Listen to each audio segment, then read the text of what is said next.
وبيبدأ المسلسل بيون اللي بيكون مركز قوي مع شرح المدرس وبيكتب كل كلمة بيقولها، وده الطبيعي لأن مفيش حد غيره صاحي. كل اللي في الفصل نايمين إلا هو بيكون صاحي ومركز في كل كلمة. المهم بيفضل يكتب وبيقول بينه وبين نفسه التعليم كل حياتي، مفيش حاجة بحبها قد التعليم. ولكن تصدق إن أنا أفشل واحد في الفصل ده كله؟ خليني أحكي لك قصتي من البداية.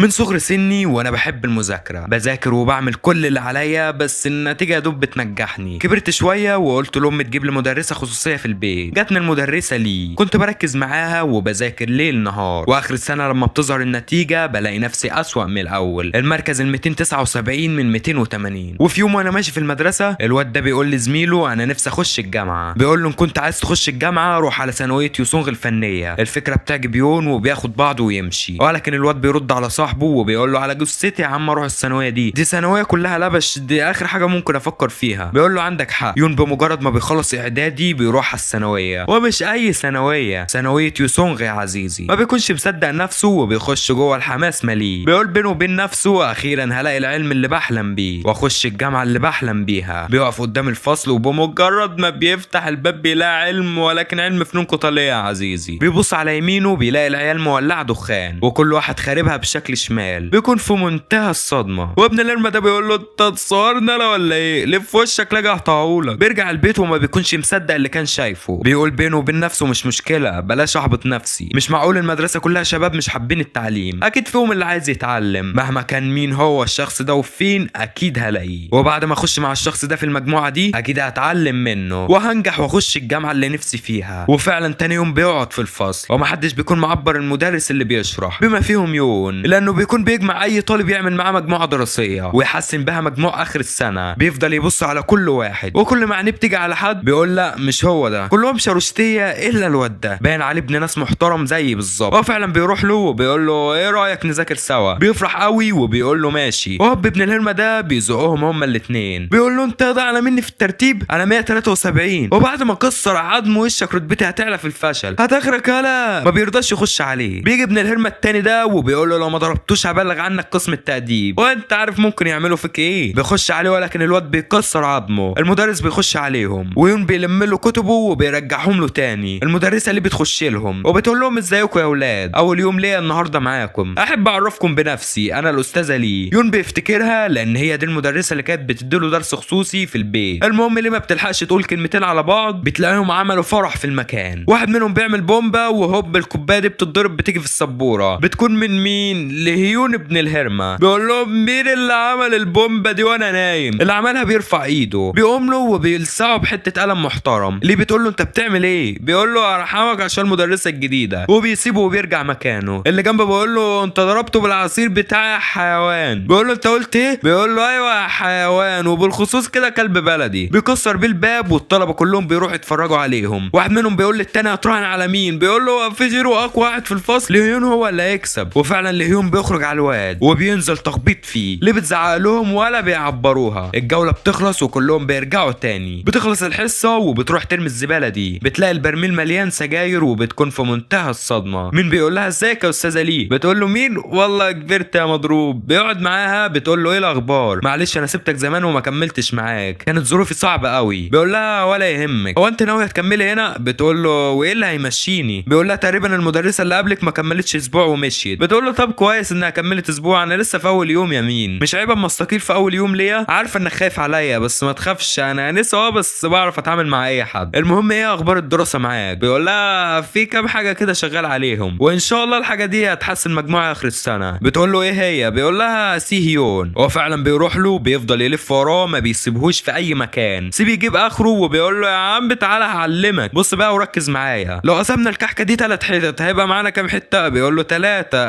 انا وانت بس، مين التالت؟ بيقول له مثلا هناخد الاستروفيكو في الاسترفنكح ونحط عليه الاسترفانا وبكده يبقى معانا الاستربيكي. بيقول له انت شرحك جبار كمل. في الوقت ده لي بتروح لمدير المدرسه وبتقول له ممكن افهم ايه اللي بيحصل في المدرسه هنا بالظبط؟ دي مش مدرسه دي خماره. بيقول لها وانت ايه اللي مضايقك؟ بتقول له قول ايه اللي مش مضايقني، سجاير في كل مكان، طلبه مش عايزين تعليم، انا حاسه حرفيا ان احنا في بار. بيقول لها اهدي يا منار، وبعدين ايه اللي يضايق في التدخين؟ تاخد سجاره؟ بصي المدرسه هنا كل واحد بيعمل يعمل اللي هو عايزه، مش طلبة بس، طلبة ومدرسين وانا كمدير. هتقولي لي طب والعلم؟ ما هو الشباب اللي جايين يتعلموا مش عايزين تعليم، واحنا دينا قاعدين بناخد مرتبنا وساكتين. في الوقت ده سي بيخلص مع مين الدرس، بيقول له فهمت، بيقول له انا اول مرة في حياتي افهم المعلومة بالسلاسة دي. بيقول له لا انك غبي، بس انا حاسس ان انت عايز تتعلم. بيقول له بالظبط زي ما انت برضه عايز تتعلم. بيقول له لا طبعا انا مش حابب التعليم. بيقول له كذاب. بيقول له لا ما بكدبش. بيقول له لا بتكذب، لان صوابعك مقشرة من مسكة القلم، وحطيت ايدك على الكرسي، وانك بتركز في كل كلمة طالعة من اي مدرس حتى لو الكلمة ملهاش اي 30 لازمة. بلاش تكابر، تعال انا وانت نعمل مجموعة دراسية ونفضل نذاكر مع بعض. بيقول له لا ده انت مش غبي وبس، ده انت مش عارف كمان في انهي مدرسة بالظبط. انت مش عارف ياض ان المدرسة هنا تحت حكم هنقول. بيقول له يا عم احنا هنعدي الفلنكات وهنطلع من الاوائل، لا هيفرق معانا هنقول ولا حماده الغول. بيقول له غلبان، لا متخلف كمان. هنقول صاحب التطبيق اللي انت شايفه ده. بيقول له ياه معقول دي كلها مجموعة دراسية؟ مين الاوائل عنده؟ بيقول له اجمد بلطجية في المدرسة. بيقول له نعم. بيقول له زي ما انت سامع، هنقول ده اكبر زعيم عصابة مدارس رقم 1 كأسوأ طالب على مستوى المدارس كلها. بيقول له يا عم واحنا مالنا، احنا مع بعض وهنعمل مجموعة دراسية نتعلم نجيب درجات جبارة نخش بيها الجامعة. انا حاسس انك بدأت تقتنع صح؟ بيقول له يا عم انت شطان سيبني في حال الله يخليك. بيقول له انا نفسي اعرف ايه المانع. بيقول له يا ابني انت لسه جديد مش فاهم الدنيا رايحة فين وجاية منين، شوية قدامه هتعرف ايه المانع. باختصار شديدة قوي الثانوية هنا مش للتعليم، وبيسيبه ويمشي. الاتنين بيطلعوا على الصالة اللي بيكون فيها حفلة توزيع جوائز لافضل طالب في التعليم، واللي بياخدها مين؟ هنقول افشل طالب في المدرسة كلها. بياخد الجائزة والسي ان بيتحسر عليها لانه شايف انه ما يستحقهاش بنسبة 0% يا عزيزي. مين بياخد باله وسي بيخش الحمام يغسل وشه، بيسمع صوت بيكون فاكره مين. بيقول له يا عم ابعد عني وسيبني في حالي، ولكن ما بيكونش مين، بيكون ليون. بيقول له انت بتزعل؟ لا. بيقول له انا كنت فاكرك حد تاني. بيقول له المفروض تعرفني من ريحتي يا حيوان. هو بينزل في تلطيش. بيقول له حقك عليا انا اسف. بيقول له عملت لي ايه يا اسف؟ رجعت لي هبت اللي انت هزقتها يا حيوان، بكره تجيب لي 200,000 وانت عضني بيهم عن كرامتي اللي اتبهدلت. بيقول له انت عارف ان انا ما احتكمش على 5 وان منهم. بيقول له بقى تاخد ضرب بيهم، يلا يلا. بياخده في المخزن وليه بترمي صندوق الزباله ده، وبتسمع صوت في المخزن. بتقرب منهم وفعلا بتشوفهم من بره، بتكون خلاص داخله لهم، ولكن بيمسك ايديها. مين هو؟ مين؟ مش بسالك مين، اكيد انت فاهمني يا عزيز صح؟ بيقول لها استني هنا، سيون صاحبي وهيكون في المجموعه الدراسيه بتاعتي. ولاد الهرمه بيكونوا مكسرين عظمه وبيكونوا خلاص هيهنوه، ولكن بيفتح الباب ابن ابوه ولابس قناع وفي ايده الطفايه بيرشهم بيها. وسط الغبار بياخد سي وبيخرج بيه بره، بيقلع القناع وبيقول له انت كويس يا اسطى؟ بيقول له يا عم انت مالك، انا قلت لك سيبني في حالي. بيقول له ده بدل ما تشكرني. بيقول له اشكرك مين؟ هو ليه 200,000 وانا عندي هتضرب بيهم ويا دار ما دخلك شر، اديك هربتني منه، ممكن يبقى له عنده 500,000 وان هتسدهم بدلي. بيقول له يا عم 500,000 وان مين وبتاع مين، محدش له عندك حاجه. بص يا اسطى انا عارف انك حابب التعليم. بيقول له يا عم افهم، قلت لك 1000 مره المدرسه دي ما فيهاش اي تعليم، المدرسه دي الفشل والبلطجيه وبس، ما تجيش ورايا بقى، خليه ياخد حقه وخلصنا. وبيسيبه ويمشي. فعلا بيرجع له لهيون بيقول له فين ابن الهرمه اللي جه خدك ومشي؟ بيقول له ما اعرفش، انا زيك ما شفتوش، كان لابس قناع. بيقول له بلاش كدب يا تعالى قوم، بص اخر مره هسالك فيها ما ردتش ترحم على نفسك. بيقول له صدقني ما اعرفش. بيقول له براحتك. بيرفع المضرب وبيكون خلاص هينزله على دماغه، ولكن في رجلين بتترفع بتقسم المضرب نصين. بتكون رجل مين؟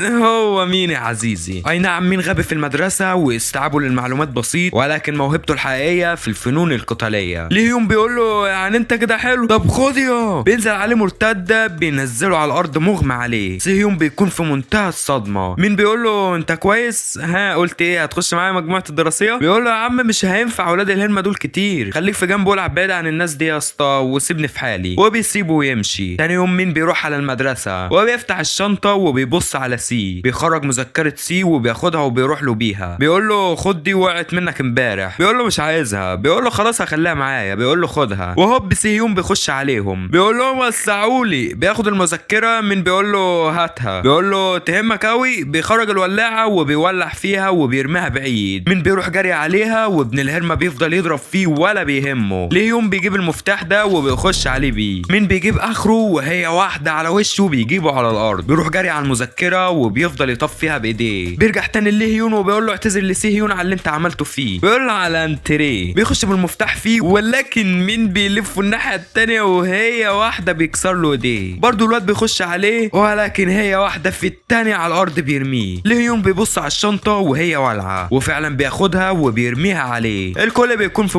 منتهى الصدمة، لان مين واقف مش عارفين هيعمل ايه. هي لفة على الطاير في الجو بيمسك الشنطة برجليه وبيرجعها مرتدة على الدولاب بيعميه. الكل بيكون في منتهى الصدمة ومش مصدقين اللي حصل فيه. بياخدوا المذكرة من على الارض وبيروح بيها لسي، بيقول له انا اسف يا صاحبي اتحرقت معرفتش اطفيها. سي بياخد المذكرة وبيروح يرميها في الزبالة. بيقول له يا عم انت بتعمل ده كله معايا ليه؟ بيقول له لان متأكد ان المذكرة تهمك وانت كلك على بعضك تهمني انا. بيقول له خلاص يا عم انا هخش معاك المجموعة الدراسية بتاعتك. بيفرح قوي وطبعا مين بيروح على المدير وبيديله كلمتين على الماشي. سيوم بيخرج بره والطلبة كلهم اول ما بيشوفوه بيوسعوا له الطريق، حتى هو بيوسع الطريق لان بيخش 3 من افضل الطلبة عند هانول. بياخدوا ليه هيون وبيرقدوه قدام دراع هانول اليمين علشان يعرف مين اللي عمل فيه كل ده. تاني يوم مين بيطلع على المدرسة وبيروح جري على سي هيون. بيقول له ايه يا رجولة انت كويس النهارده؟ بيقول له تمام. سمعت ان المدرسة ليه اتكلمت مع المدير ووافق على المجموعة الدراسية. بيقول له بس المدرسة ليه اقنعته بالعافية وفعلا ليه بتروح للمدير. بيقول لها المجموعة دي لازم تكون 5 اشخاص. وريني بقى مين من الطلبة الفشلة اللي هنا يرضى يخش مجموعة دراسية وعايز يتعلم. قدامك اسبوعين، لو المجموعة دي ما كملتش مفيش مجاميع تاني وانت هتمشي من هنا. بتقول له خلصانة وبتسيبه وتمشي. بتروح لمين بيقول لها هو قالك الكلام ده؟ ازاي يعني هنجمع في اسبوعين 5 تلامذة حابين التعليم علشان يخشوا مجموعة دراسية؟ بتقول له ما قدامناش حل تاني، انتوا اهو 2 وعايزين 3 معاكم. سيهيون بيقول له ده مش صعب ده مستحيل. الطلبة هنا كلهم بيتخانقوا مع بعض علشان يرفعوا رتبتهم في الفشل في ابلكيشن هنقول. اكيد ما حدش فيهم هيدور على مجموعة دراسية علشان يتعلم. مين بيقول لها سيبي لي الموضوع ده وانا هجمعهم. بيشغل دماغه وبيعمل اعلان للمجموعة بتاعته كاتب فيه اي حد عايز يتعلم يخش معانا المجموعة بتاعتنا. الكل بيشوف الاعلان ولكن الكل بيستهزأ بيهم، ومين والسي بيفضلوا مستنيين كتير حد ينضم لهم ولكن ولا حد بيعبرهم. مين بيقول له بقول لك ايه القعده دي ما منهاش فايده. بيخش على صاله الاكل الكل بيسيب المكان ويمشي. سيوم بيقول له يا عم ما فيش حد هيرضى يخش معانا. بيقول له ليه؟ اكيد في شباب دخلوا الثانويه هنا علشان يجيبوا مجموع ويخشوا جامعه. اكيد يا عم في ناس حابه التعليم. بيقول له ما فيش الكلام ده، كلهم بيتغسل دماغهم من هانول. عامل لهم ابلكيشن وبيقول لهم كل ما رتبتكم عليت في الفشل كل ما كسبتوا فلوس اكتر، والكل ماشي وراه لانه بينفذ وبيدوم فلوس. بيقول له يعني بيدوم فلوس لله وللوطن اكيد بيستفاد منهم. بيقول له يا عم ما اعرفش تفاصيل بس هو ده اللي بيحصل وبينفذ وبيدوم فلوس. بيقول له ما هو انت مش منهم ليه ما رحتش معاهم؟ اكيد هنلاقي طلبه شبهك وشبهي، بلاش استسلام احنا قدها وهنعملها. على بالليل ليه بتقول لهم بقول لكم ايه المجموعه دي لو نجحت هتشجع شباب كتير يعملوا مجاميع ويسيبوا هنقول ويركزوا في التعليم. المجموعه بتاعتنا لازم تتم، يلا روحوا ناموا واكيد بكره هتلاقوا اللي ينضم معانا. وبتسيبهم وبتروح. بتقف قدام باب البيت وبتكون في منتهى الصدمه لان الباب بيكون مفتوح. بتتصل بمين ولكن ما بيردش عليها. بتخش البيت وبتلاقي ابن الهرمه ليهيون. بيقول لها من بدري مستنيك ايه اللي اخرك؟ بتقول له انت ايه اللي جابك بيتي؟ بيقول لها مفيش، كنت عايز انا والرجاله ننضم للمجموعه الدراسيه اللي انت عاملاها وانت قلت لي قبل كده بيتي مفتوح لك في اي وقت علشان كده انا جيت لك انا والشباب. بتقول له مش بالمعنى الوقت متاخر، خد زمايلك وامشي من هنا بدل ما ابلغ الشرطه. بيقول لها ما هو مش هينفع امشي من هنا لان لو مشيت من غير ما تنفذي كلامي هيتخلص عليا. مش عارف ليه انت ضايقتيه. بتقول له هو مين؟ بيقول لها هنقول. بتقول له ضايقته فين ان شاء الله؟ بيقول لها مجموعتك الدراسيه اللي اتعملت وقفيها والا هيخلص عليكي. وهوب تليفونها بيرن. بيكون مين؟ هو مين؟ ولكن ابن الهرمه بياخد منها التليفون ومين بيفضل يرن ما بتردش عليه. بيبدا الفار يلعب في عبه وابن الهرمه ليهيون بيقول لها انت عارفه الشرطه دايما بتيجي بعد فوات الاوان. بيرفع عليها الحديده وبيكون خلاص هيديها اللي في النصيب ولكن بيحضر الشخص ده في المكان. بيكسر عظمهم وبياخدها جري لبره. بيركبوا الاسانسير وبيقلع القناع من على وشه. بتقول له مش انت اللي قابلتني عند برميل الزباله؟ انت جون يوك صح؟ بيقول لها مش وقته. بينزل بقى على الجراج بيستخبى ورا العربيه. بتقول له هات تليفونك. بيديها تليفونه ويا دوب بتحط رقم مين وبتكون خلاص هتتصل ولكن ابن الهرمه ده بياخد منها التليفون. جون يوك بيقف وسطهم وليه بتقول لهم خلاص سيبوه يا شباب بلاش انتوا كده بتضيعوا مستقبلكم. وهوب بتاخد بنيه بتنام على الارض. جون يوك بيخش عليهم ومين بيفضل يتصل بيه ولكن تليفونها بيكون في الاوضه ومحدش بيرد عليه. في الوقت ده جون يوك بيكون قايم بالواجب معاهم ولكن اولاد الهرمه بيتكاتروا عليه بيكسروا عظمه وليه يا دوب بتفوق ابن الهرمه ليهيون بيروح عليها وبيكون خلاص هينهيها ولكن في ايدين بتمنعه. بتكون ايد مين؟ هو مين؟ بيقول لها انت كويسه يا استاذه؟ شباب كتير من اللي جاي بيهم ليهيون بيهربوا. بيقول لهم انتوا رايحين على فين؟ كلنا نقدر عليه ونضربه. مين بيرميه على جنب ولكن ولاد الهرمه بيتكاتروا عليه. مين بيقلع النضاره وبيقف وسطهم وبيشغل عليهم العباره. ابلع على اللي بعده هيحصل اللي بتقابله، بيكسر الخشبه دي نصين وبيعملها فرمانش وبياخد وضعيه بروسلي. حماده بيجي جري عليه وهي واحده في دماغه بيكفيه، بيفضل يبدح فيهم لحد ما بيكسر عظمهم كلهم. بيروح جري على لي جون يوك، بيروح جري على لي هيون، بيمسك في رقبته وبيكون خلاص هيقتله، ولكن مين بيمسك الحديده وبيقول له سيبه. بيقول له اولاد الهرمه دول قتلوا امي. لي هيون بيزقه وبياخدها جري من المكان. مين بيقول له انت كويس؟ بيقول له انت عملت مجموعه دراسيه علشان تتعلم صح؟ احب اقول لك فوق، انت في ثانويه يوسونغ للبلطجيه. امي كانت مدرسه محترمه وعايزه تعلم الشباب، كان جازتها الموت وبيسيبهم ويمشي. تاني يوم سي هيون بيقول لي مين وبعدين هنعمل ايه؟ بيقول له معرفش بس اكيد في حل هنجمع بيه الثلاث شباب. بيقول له انا ازاي ما فكرتش في الفصل ده؟ بيقول له فصل مين؟ بيقول له تعالى معايا. بيروح معاه، بيقول له هو ده الفصل، خش جوه واكيد هتلاقي حد عايز يتعلم. بيقول له ما تخش انت. بيقول له ما هو انت قائد المجموعه، خش يا قائد. بيخش وبيكون في منتهى الصدمه لان الفصل كله بنات. بمجرد ما بيشوفهم بيرد لبره تاني. بيقول له في ايه؟ بيقول له الفصل كله بنات يا اسطى. بيقول له يا جدع ما هو انا اللي قصدي عليها بنت اسمها جي لي. بيقول له مين جي لي دي؟ بيقول له بنت عايزه تتعلم. بيقول له انا اعرفها ازاي؟ وهوب البنت دي بتقول لها انت يا زفته اللي اسمك جي وو. بتروح لها والبلطجه باين عليها. سي هيون بيقول له هي دي جي وو. عارف دي اخت مين؟ اخت الواد لي هيون. بيفتكر لي هيون وسي بيقول له انا عارف انك مستغرب اني اخترتها بس البنت عكس اخوها تماما، ملهاش في المشاكل زي ما انت شايف. بنت الهرمه دي حطوا عليها. بتقول لها ايه اللي انت بتعمليه ده؟ بتذاكري يا بنت منك ليه؟ انا مش قلت لكم مليون مره هنا مفيش مذاكره؟ بتقرب من هي وان وبتكون خلاص هتضربها ولكن جي وو بتمسك ايديها. بتقول لها انا قلت لك 1000 مره ما تضربيش صاحبتي، اضربيني انا بس لو عايزه. بتقول لها طب سيبي ايدي،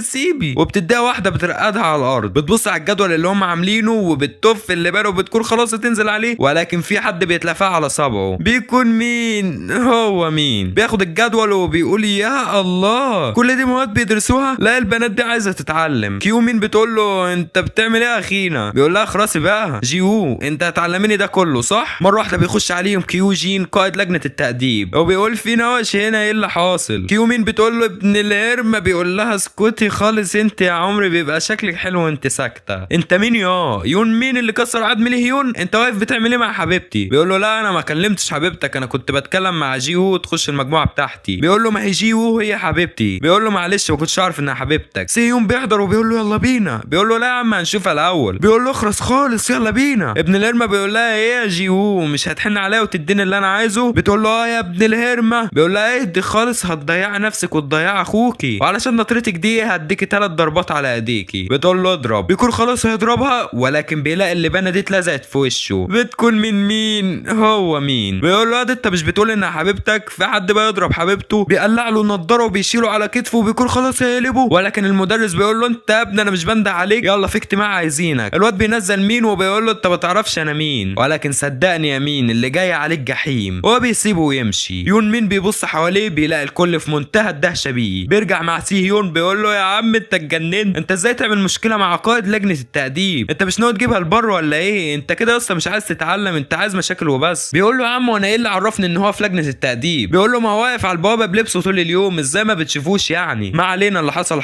وهوب هي وان بتخش عليهم بيفرحوا قوي وهو فعلا بتقعد معاهم وبتقول لهم طلب الانضمام للمجموعه بتاعتكم اللي اديتوه لجي وو مش هتقدر تقبله. بيقول لها ليه يعني؟ بتقول له مش برضاها غصب عنها. لما جيت جديد المدرسه كيو مين كان دايما بتاخد فلوسي ولكن جي وو كانت بترجع لي حقي وحط عليها ولكن بعد فتره كده ما بقتش تدافع عن نفسها وده بسبب اخوها اللي اسمه لي هيون. راح لكيو جين وقال له عايز فلوس منك. بيقول له هديك بس بشرط واحد. خلاه يكسر مكنه صراف آلي وصوره وهو بيكسرها وخلى الفيديو اللي معاه ده زل عليه وقال لي جي وو لو ما عملتش اللي انا عايزه هسلم الفيديو ده للشرطه وهضيع لك مستقبل اخوكي. ووزع عليها البنت كيو مين قرفها في حياتها علشان تعمله اللي هو عايزه. انا بقى لما عرفت حاولت اساعدها واعرف مكان الفيديو ده فين. لو حذفت الفيديو ده هتخلصوها من المزله اللي عايشه فيها وهتعمل اللي هي عايزاه براحتها واحتمال كبير تخش معاكم المجموعه. مين بيقول لها فين الفيديو ده؟ قولي لي وانا هحذفه. مش كده يا سيون؟ بيقول له كده مين واحنا مالنا؟ هي وان بتقول لهم علشان خاطري. بيقول لهم خلاص ماشي يا جدعان. مين بيقول لها ها فين بقى مكان الفيديو؟ بتقول له موجود على فلاشه في المكتب بتاعه. بيقول لها مفيش نسخه منه كده ولا كده؟ بتقول له لا هي نسخه واحده في فلاشه سودا لانه لو حط نسخه على تليفونه هيروح هو برضه في 60 داهيه. وفعلا ابن الهرمه بيكون في المكتب وحاطط الفلاشه في الجهاز. بيقول لرجالته الفلاشه دي مش عايز حد يوصل لها. في الوقت ده هنقول بيروح للي وبيقول لها انت طلبتيني عايزه ايه؟ بتقول له عايزاك تبعد عن الطريق اللي انت ماشي فيه. بيقول لها وايه الطريق اللي انا ماشي فيه؟ بتقول بتقول له لما تبعت شباب طايشين لاعب في دماغهم بفلوسك يخشوا على بيت مدرستهم في نص الليل ده تسميه ايه؟ بيقول لها سميه تدخل لناس ملهاش فيه. سمعت انك هتعملي مجموعه دراسيه رغم انك عارفه ان حاجه زي دي هتضايقني وبرضه عملتيها. كنت فاكرك قد قرارك ولكن مع اول مطب عملتهولك جبت ورا وجيتيني تشتكيني مني. طلعت على الفاضي يا مسلي. بتقول له استنى لو طريقتك دي فضلت ماشي بيها هتخسر كتير. خليك فاكر كلامي مهما كنت قوي هيجي الاقوى منك وينهيك. احب ابشرك خلاص وصل. قول على نفسك يا رحمن يا رحيم. قصدها على مين؟ هو مين؟ بيكون في دولاب في مكتب التأديب وبيخبط على الدولاب من جوه. الاتنين دول بيقربوا من الدولاب بيفتح عليهم وهي واحده والتانيه بينهيهم. كيوجين بيقول له ايه يا عم خضتني انا قلت في حد مهم هنا. ما بيركزش معاه وبيفضل يدور بعينيه على الفلاشه. بيفضل باصص لحد ما فعلا بيلاقيها في الجهاز. حموده بيقوم تاني هي خبطه بيريحه. بيلف رجليه على كيو ولكن ابن الهرمه بيصدها وبيمسح بالمكتب. مين بيستغل اللفه وبياخد الفلاشه من الجهاز. بيقول له يعني انت جيت علشان تاخد الفلاشه دي وريني بقى تطلع بيها ازاي. بيقول له كده اهو. هي واحده امبليه بيكسر بيه الباب بيريحه. بيلبس الجاكيت بتاعه وبيكون خلاص ماشي ولكن بيلاقي باقي رجاله كيو في وشه. بيقفل عليهم الباب وسيبي يقول لي هيوان بقول لك احنا لازم نساعده. اولاد الهرمه بيتكاتروا عليه وبيجيبوه على الارض. الفلاشه بتقع منه. بياخدها في ايده ولكن في 3 منهم بيمسكوه من رقبته و3 في كل رجل و3 في كل ايد ما بيقدرش يتحرك. وابن الهرمه كيو بياخد منه الفلاشه. بيقول له بقى بنت الهرمه دي انا ساكت عليها ومش راضي افضح اخوها واضيع مستقبله. تبعت واحد زيك ياخد الفيديو؟ طب ايه رايك انا هرفعه على النت. ومين بيكون متكتف مش عارف يتصرف ازاي. في الوقت ده هيوان بتروح لجي وو وبتحكي لها كل اللي حصل. بتقول لهم ما حدش طلب منكم تعملوا كل ده علشاني. اكيد كيو هيرفع الفيديو ويفضح اخويا. حرام عليكم هيودي اخويا في 60,000 داهيه. غلبانه ما تعرفش ان معاه وحش دماغه تعبانه. بيخرج بالجهاز بكابلاته بموساته ببابا غنوجاته وبيكون خلاص هيدمره ولكن السلك بيتلف على رجليه بيكعبله. الجهاز بيجي تحت رجل سي ورجاله كيو بيروحوا جري عليه. مين بيكعبلهم بالكيبورد وبينام عليهم كلهم وبيقول له يلا يا سي خد الجهاز وارميه انجز يلا. كيو بيروح جري عليه ولكن سي بيفك الكابلات وبياخدها جري بالجهاز. اولاد الهرمه بياخدوها جري وراه ولكن سي بيوصل السطح. كيو بيخش وراه وبيقول له هات الجهاز يلا هات الجهاز وهسيبك في حالك. سي بيجمد قلبه وبيرمي الجهاز لتحت. بيقول له يا ابن الهرمه وحياه امي لا ارميك وراه. هترمي مين؟ جت اللي هتدمرك يا حزين. جيو اخيرا بتتحرر وبتقول له استعد علشان مناخيرك هتبربر. بتمسكه من وسطه وهي واحده السيك ميكي بتنزله على الارض مغمى عليه.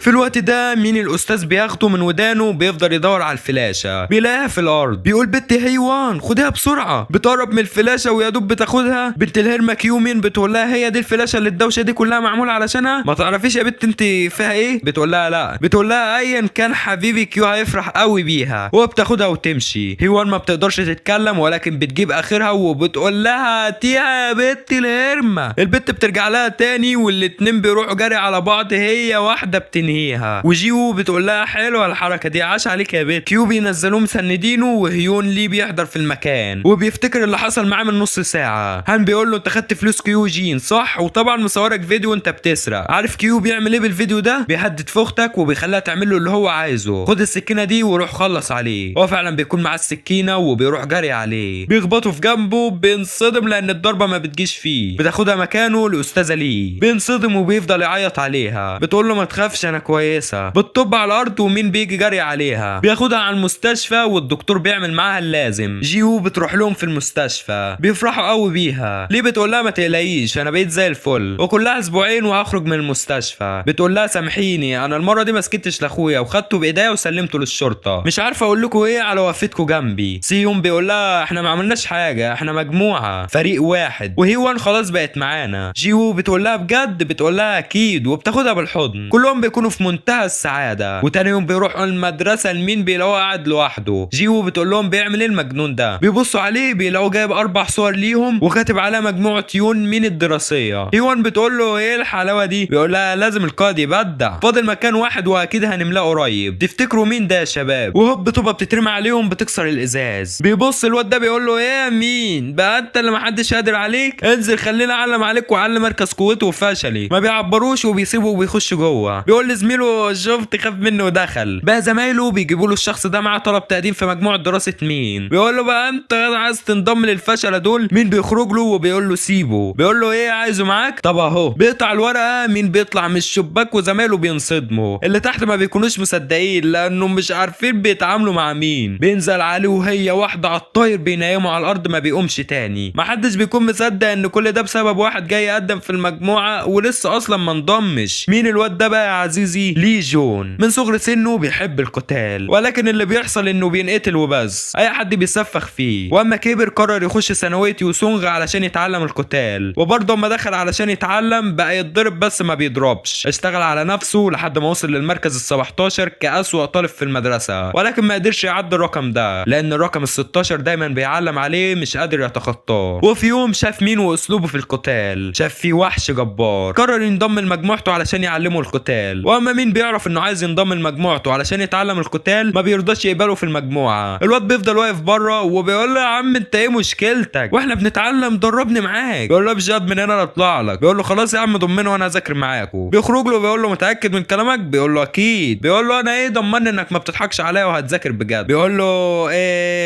ادينا اي اختبار. بيدخله جوه وبيحط له المذكره دي. بيقول له تحل كل الاسئله اللي فيها. بيقول له بس كده هو ده الاختبار؟ يا عم ماشي. هو فعلا بيذاكر في الكتاب ليل نهار. وفي يوم بيكون قاعد لوحده بيخش عليه الشخص ده. بيقفل الكتاب بيلاقي اسم مين عليه. بيقول له يبقى انت مين؟ الواد اللي الكل بيتكلم عنه صح؟ بيقول له ايوه انا مين. بيقول له طب تعالى معايا. بياخده بره وقدام المدخل بيلاقي العربيه الفخمه دي. بيركبوا فيها وبياخدوا على المكان ده. بيقول له انا جانغ مدرب في عصابه يون بايت. من كل مدرسه باخد افضل 3 تلامذه فيها وبعمل لهم اختبار. ان نجحوا فيه بيدخلوا العصابه بتاعتنا. الاختبار بسيط. شايف المفتاح اللي على العربيه هناك ده؟ ان وصلت له خد العربيه حلال عليك واضمن مكانك في العصابه. بس الاختبار مش بسيط قوي لان في 3 عملوا نفس الاختبار قبلك هيحاولوا يمنعوك توصل للمفتاح. في الوقت ده مين وباقي الشباب بيرجعوا على المكتب. بيلاقوا المكتب مفتوح ولكن لي جون مش موجود. بيكونوا فاكرينه استسلم ولكن مين بيقرب من الكتاب بيلاقي حل كل اللي فيه زياده. وهوب جون يوك بيحضر في المكان. بيقول لهم انا عارف راح فين. في الوقت ده جانغ بيقوم له وبيقول له انت كده خسرت يا مين. كنت فاكرك وحش خطير طلعت هيت يا مالكش اي 30 لازمه. بس تصدق ان انا شاكك اصلا ان انت مين ياض. وبيشوطه بحته قلم محترم. بيقول له اكتر حاجه بكرهها في حياتي الكذب وانت كداب يالا. بيقلع الجاكيت وبيكون خلاص هينهيه ولكن بيلف بيمسك الازازه دي بايديه. بيكون مين اللي حدف عليه؟ الولد الخطير الجاحد المثير مين. بيرفع له وثيقه المجموعه وبيقول له مبروك يا جون انت نجحت في الاختبار واتقبلت في المجموعه. واي حد في المجموعه ايده طايله وكلمته مسموعه. واي ابن ارمى يعكر مزاجه هحطه في جمله مرفوعه. بيقول له بقى انت مين يون صح؟ بيقول له تعالى يا ابن الارمى. بيحط رجليه عليه وبيقول له صاحبك ده فشل في اختبار العصابه وجزاته هتكون الموت. تعرف تحميه؟ في الوقت ده سي وهي وان بيوصلوا مركز الشرطه وبيحكوا للظابط كل اللي حصل. في الوقت ده جي وو بتقول لمين اتفرج علينا احنا الاثنين. بيخش عليهم وكل واحد فيهم بيمسك واحد من العصابه بيبدعوا فيه. ومن بيلف الورقه دي وابن الارمى ده بيخش عليه ما بيضربوش بايديه بالورقه اللي لفها بيكسر بيها عظم وشه. وتقريبا الواد مين ده امه هنديه لان ده ما بيحصلش غير في الهند يا مين يا حبيبي. المهم بيغميه وجون الواد اللي معاه بيكون خلاص هيزي ولكن مين بيريحه بالازازه دي. الناحيه الثانيه جي الواد اللي معاها بيكون مسيطر عليها ولكن مين بواحده بيريحه. ما بيكونش فاضل غير جانغ. بيروح جري عليه ولكن بيصد ايديه. هي واحده بالايد الثانيه بيكفيه. بيقول له حاول تاني. بيخش عليه تاني برضه بالايد الثانيه بيخفيه. زمايله بيخشوا عليه ولكن ابن الارمى بيكون صخره ولا بيهزوه. بيرقدهم ولكن مين بيخطفوا واحده على الماشي. بيردها له تاني بيجيبه على الارض. مين بيجيب اخره وزمايله بيفضلوا باصين عليه. بيقف على رجليه وبيقول له ما تلومش الا نفسك. بياخد وضعيه من الوضعيات الممنوعه وبيروح جري عليه. هي واحده في رجليه بيطيره وواحده تانية على الحيط بيصوره. بيروح وراه بكل قوته بينزل في تخبيط. بيرجع لورا وها هو فينيش السيكي ميكي. بيخلص عليه وزمايله بيكونوا في منتهى الدهشه بيه. مين بيرجع ياخد نضارته ومره واحده العربيه الواقفه بتتحرك. بتكون خلاص هتخش فيه ولكن جون بيزقه ومين بياخده معاه. اللي بيكون في العربيه بيكون مين؟ ابن الهرمه دراع هنقول اليمين. بيقول له ازيك يا مين؟ مش عاوز تخش العصابه بتاعتنا؟ شايف فيك مدير جبار هتاخد مكانه كبيره قوي في العصابه. بيقول له بس يا بابا احنا هنكمل في المجموعه بتاعتنا وهنخش جامعه. بيقول له علشان تتخرج وبعد ما تتخرج تشتغل انا بأثر عليك الطريق هشغلك معانا على طول. بيقول له طرقنا يالا من هنا. الشرطه بتحضر بياخدها جري من المكان. الضابط بيلم الشباب ومين بيلم زمايله وكل واحد فيهم بيروح على بيته. دراع هنقول اليمين بيحكي له كل اللي حصل بيوصل بيقول له الظاهر ان العيال ده هتتعبنا حبتين. في الوقت ده مين بيكون قاعد بيذاكر، بيلاقي في رساله جات له، بيفتح بيلاقي ليه جون بيقول لهم انا كويس يا رجاله. كلهم بيطمنوا عليه وبيفضلوا يهزروا سوا. وهنا بينتهي الجزء الاول من المسلسل. تفتكر يا عزيزي مين هيقدر يتغلب على بيهان وعصابته؟ ده اللي هنعرفه في الجزء الثاني اللي هينزل في اقرب وقت ان شاء الله. اهم حاجه ما تنساش اللايك والاشتراك واذكر الله، واشوفك الفيديو الجاي يا زعيم. سلام.